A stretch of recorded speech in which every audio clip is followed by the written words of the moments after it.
आज के इस वीडियो में हम बेसिक ईसीजी इंटरप्रिटेशन स्टेप्स पढ़ेंगे जिसको मैंने इस वीडियो में समराइज़ किया है। कुल मिला के इसमें 10 बेसिक स्टेप्स है जिनको अगर आप जान लोगे तो आपके लिए ईसीजी इंटरप्रिटेशन जो है वो बहुत ही इजी हो जाएगी।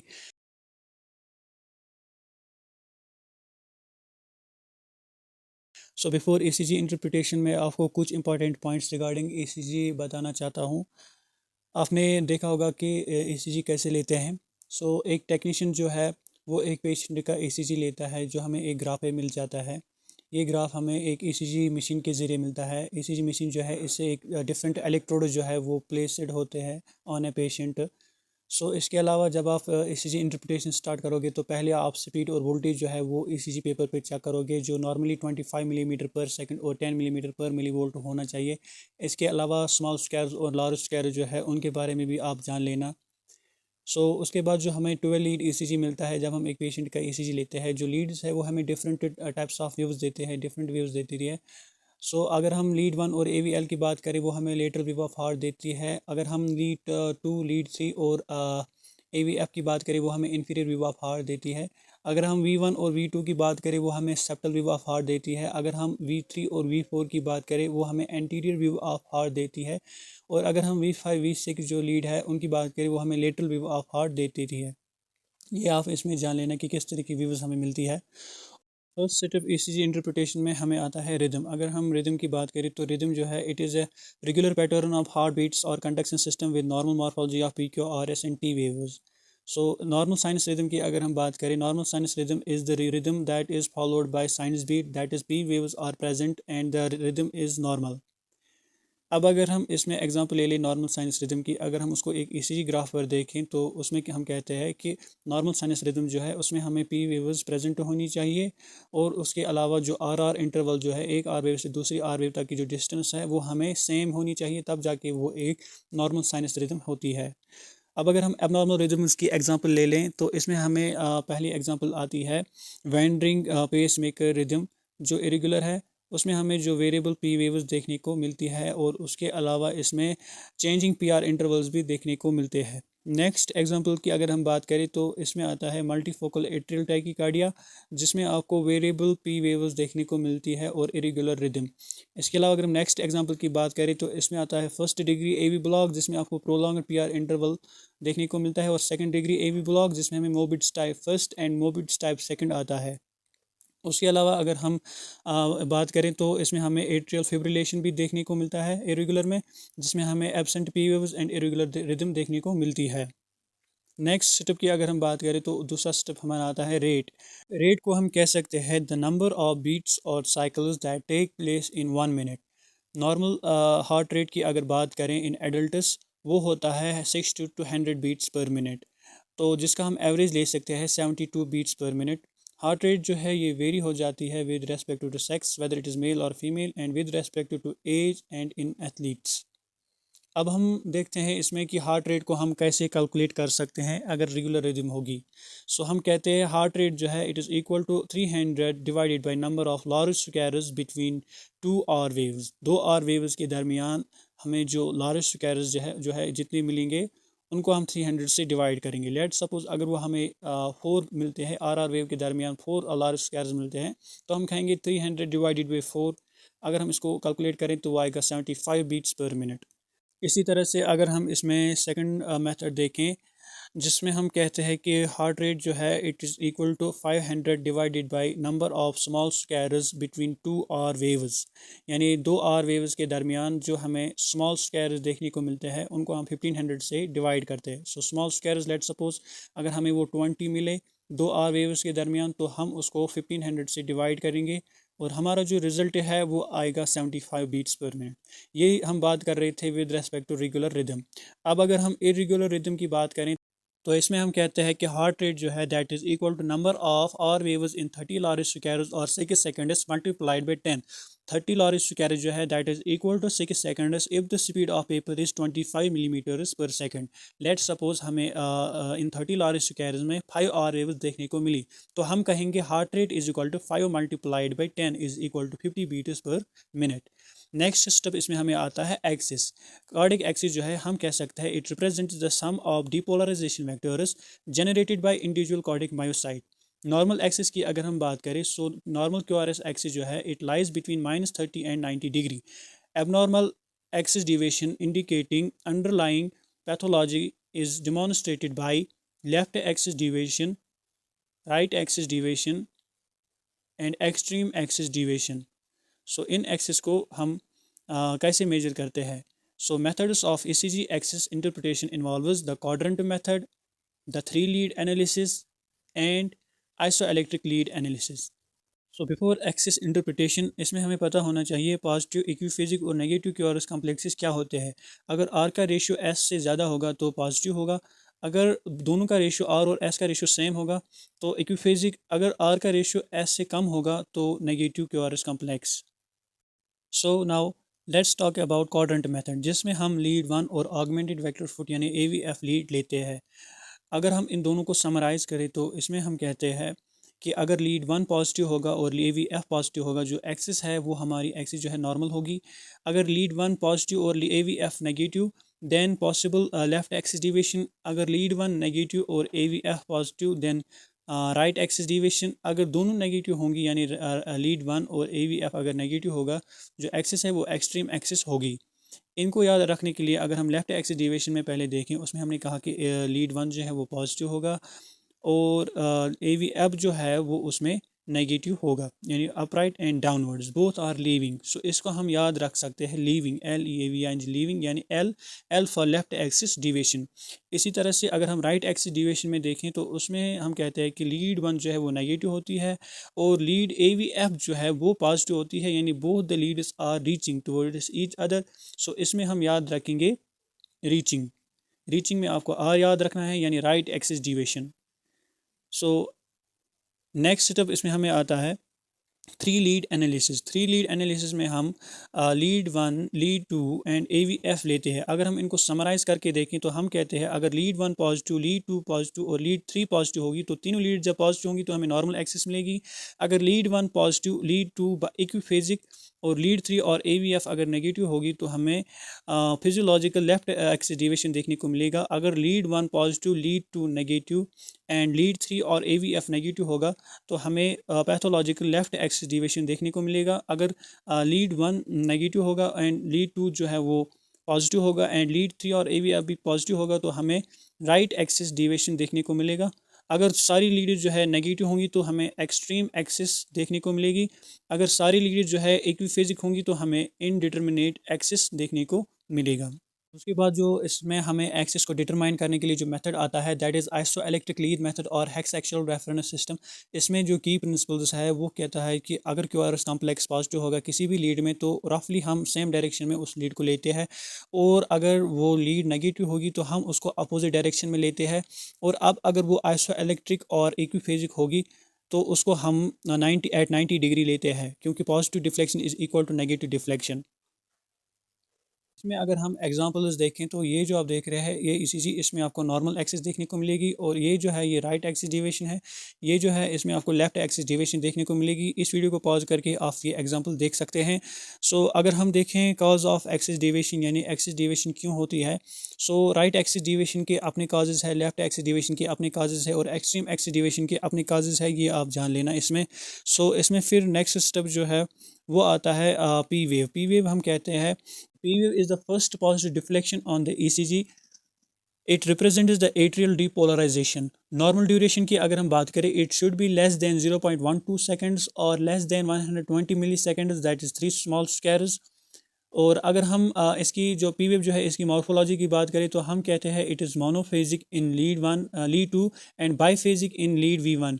और अगर हम इसकी एक्सिस की बात करें सो पी वेव जो है it is between 0 degree and +75 degree.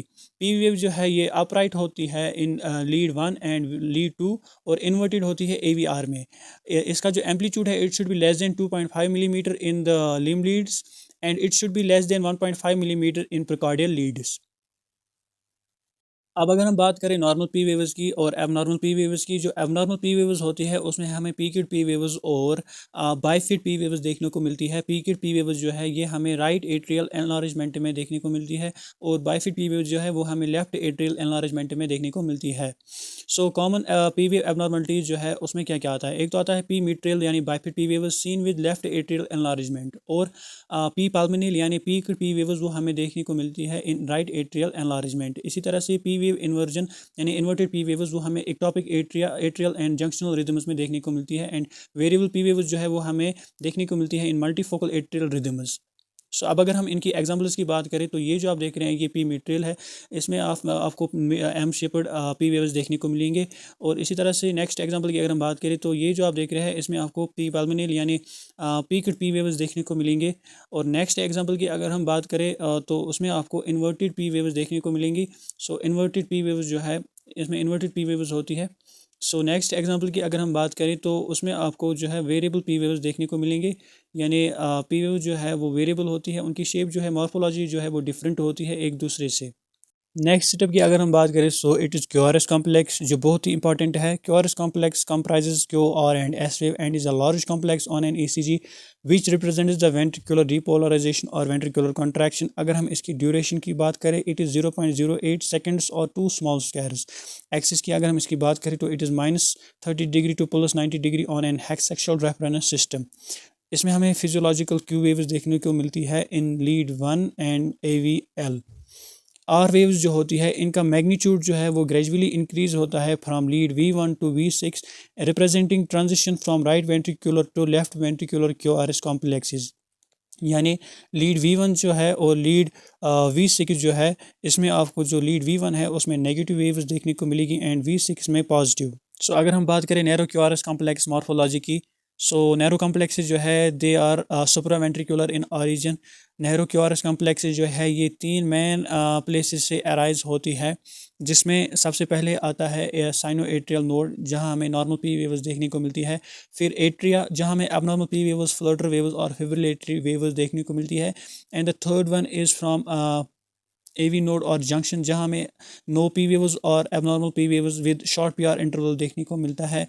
अब अगर हम इसमें एग्जांपल्स देखें सो फर्स्ट हमें इसमें आता है normal sinus rhythm with narrow complexes, ये अराइज होते हैं फ्रॉम SA नोड। सेकंड इसमें हमें आता है floater waves that is atrial floater जो एट्रिया से अराइज होते हैं। थर्ड इसमें हमें आता है जंक्शनल टेकिकार्डिया, इसमें भी हमें नैरो कॉम्प्लेक्सेस देखने को मिलते हैं। अब अगर हम बात करें ब्रॉड क्यूआरएस कॉम्प्लेक्स मॉर्फोलॉजी की तो इसमें हम कहते हैं ब्रॉड और वाइड कॉम्प्लेक्सेस जो होते हैं वो वेंट्रिकुलर इन ओरिजिन होते हैं और due to aberrant conduction secondary to bundle branch block that is right और लेफ्ट बंडल ब्रांच ब्लॉक। इसके अलावा hyperkalemia that is high potassium level and poisoning with sodium channel blocking agents, pro excitation that is WPW syndrome and ventricular pacing. इसमें हमें QRS complex जो है वो broad देखने को मिलते हैं। अगर हम VT यानी वेंट्रिकुलर टेकिकार्डिया की बात करें इसमें हमें ब्रॉड क्यूआरएस कॉम्प्लेक्सेस देखने को मिलते हैं। इसके अलावा अब अगर हम बंडल ब्रांच ब्लॉक में देखें first right bundle branch block जो है इसमें भी हमें ब्रॉड कॉम्प्लेक्सेस देखने को मिलते हैं, जिसमें V1 जो है वो M शेप्ड होते हैं यानी उनकी शेप M जैसी होती है, और V6 जो है उसमें जो ब्रॉड कॉम्प्लेक्स है उनकी शेप W जैसी होती है। और इसको हम राइट बंडल ब्रांच ब्लॉक को हम अब एक निमोनिक से याद रख सकते हैं MARROW मैरो, जिसमें M1 represents V1 and W represents V6, और इसमें जो R आता है it represents right bundle branch block. इसी तरह से लेफ्ट बंडल ब्रांच ब्लॉक जो है इसे आप याद रख सकते हैं कि इसमें भी जो ब्रॉड कॉम्प्लेक्सेस होते हैं V1 में वो W शेप्ड होते हैं, उनकी W जैसी शेप होती है, और V6 में जो ब्रॉड क्यूआरएस कॉम्प्लेक्सेस होते हैं उनकी शेप जो है वो M शेप होती है। और इसे हम एक न्यूमोनिक से याद रख सकते हैं विलियम, यानी W stands for V1 and M stands for V6 QRS complex, और इसमें जो L आता है it stands for left bundle branch block. Next अब हमें इसमें आता है टी वेव। टी वेव की अगर हम बात करें तो हम कहते हैं it is the positive deflection after each QRS complex, it represents ventricular repolarization यानी वेंट्रिकुलर रिलैक्सेशन। टी वेव जो होती है it is upright in most leads except in AVR a lead third and V1, इनमें ये अपराइट नहीं हो सकती। It is taller in V6 than in V1, और इसके अलावा ये टॉलर होती है in lead 1 than in lead third, और अगर हम इनकी हाइट की बात करें, it should not exceed 5 millimetre in limb leads और it should not exceed 10 millimetre in precordial leads. Abnormalities की बात अगर हम करें टी वेव की, तो ये इन्वर्टेड हो सकती है या फिर ये टॉल टी वेव्स हो सकती है etcetera. So now let's take an example जिसमें हमें इफेक्ट ऑफ हाइपोकैलेमिया जो है देखने को मिलता है ऑन टी वेव्स, यानी हाइपोकैलेमिया लो पोटेशियम लेवल जो है प्रोग्रेसिवली इंक्रीजिंग हाइपोकैलेमिया की वजह से टी वेव्स पे बहुत बड़ा इफेक्ट पड़ता है। सो हम कहते हैं hypokalaemia is an important cause of T wave change. The T wave is either reduced in amplitude, flattened और inverted. This is associated with prominence of U wave that follows the T wave, यानी T wave का जो amplitude है वो change हो जाता है due to hypokalemia. इसके अलावा जो टी वेव इन्वर्जन है उसके बहुत सारे कॉजेज़ है, वो आप इसमें देख सकते हैं। नेक्स्ट अगर हम बात करें टॉल टी वेव्स जो है उनका जो कॉज है वो हो सकता है हाइपरकैलेमिया, मायोकार्डियल एस्कीमिया या हाइपर एक्यूट इन्फॉक्शन और प्रिज्मेटल्स एंजाइना, जिसमें हमें जो है कि टॉल टी वेव्स देखने को मिल सकता है। सो नेक्स्ट स्टेप अब हमें इसमें आता है P R segment. P R segment जो है ये एक पोर्शन होता है आइसोइलेक्ट्रिक लाइन का between the termination of P wave and the onset of Q R S complex. P R segment जो है ये यूजुअली फ्लैट होता है। पी आर सेगमेंट जो है it denotes the conduction delay in the atrioventricular node. P R segment का अब अगर हम काज देखें, जो cause of P R segment depression जो है वो हो सकता है सेकेंडरी कॉज। सेकेंडरी काजेज में इसमें साइनस टेकिकार्डिया और एट्रियल एनलार्जमेंट आता है। प्राइमरी काजेज में इसमें हमें आता है acute pericarditis, atrial infarction and chest wall trauma. So here let's take an example जिसमें हमें डिप्रेस्ड पीआर सेगमेंट देखने को मिलता है due to acute pericarditis. So next step अब हमें इसमें आता है S T segment. S T segment जो है ये एक पोर्शन होता है आइसोइलेक्ट्रिक लाइन का between the termination of S wave and the onset of P wave. S T segment जो है ये रिप्रेजेंट करता है slow plateau phase of ventricular repolarization. Normally S T segment जो है ये होता है at the same level as the main segment of isoelectric line. S T segment में हमें S T depression, S T elevation और एस टी सेगमेंट डिप्रेशन देखने को मिल सकता है। सो फर्स्ट अगर हम बात करें इसमें एस टी सेगमेंट डिप्रेशन की, तो इसमें हम कहते हैं depression of S T segment greater than 1 millimetre in relation to the base line constitutes ST segment depression.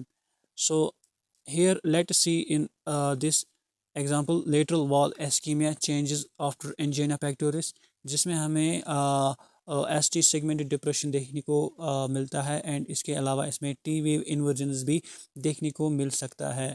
Now, let us see the types of ST segmented depression with increasing severity of myocardial ischemia in these figures.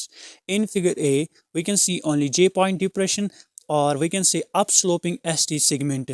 In figure B, we can see horizontality of ST segment. In figure C, we can see horizontal ST depression.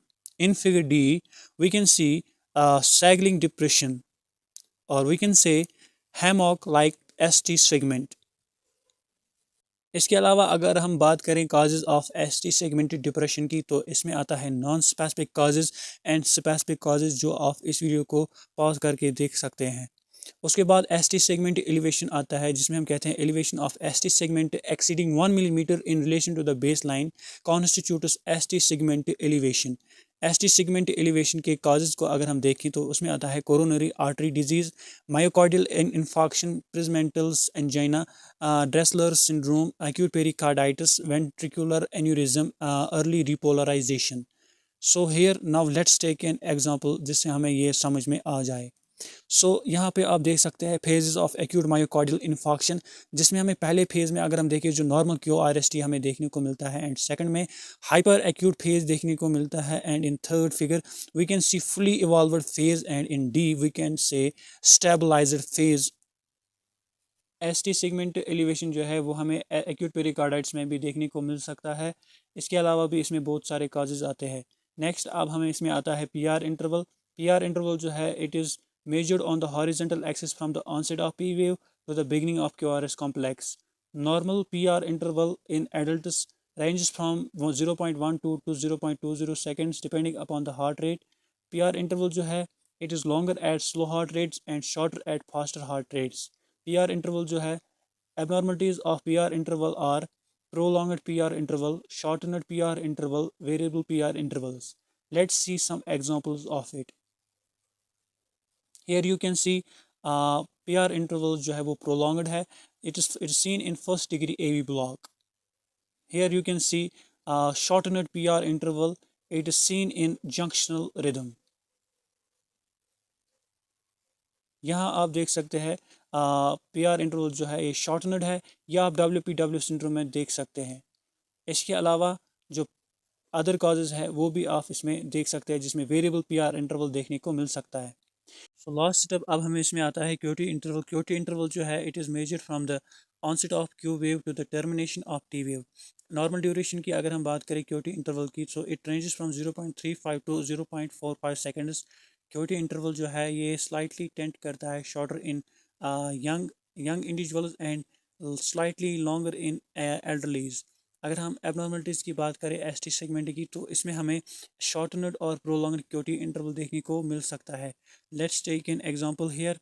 यहाँ आप देख सकते हैं जो ये है, इसमें हमें शॉर्टनड क्यूटी इंटरवल देखने को मिल सकता है ड्यू टू हाइपरकैलेमिया. यहाँ आप देख सकते हैं यहाँ हमें सीडो प्रोलॉन्ग्ड क्यूटी इंटरवल देखने को मिल सकता है due to hypokalemia. The QT interval shortens at fast heart rates and lengthens at slow heart rates. Therefore, the QT interval must be corrected for the heart rate. This corrected QT interval is known as QTC interval,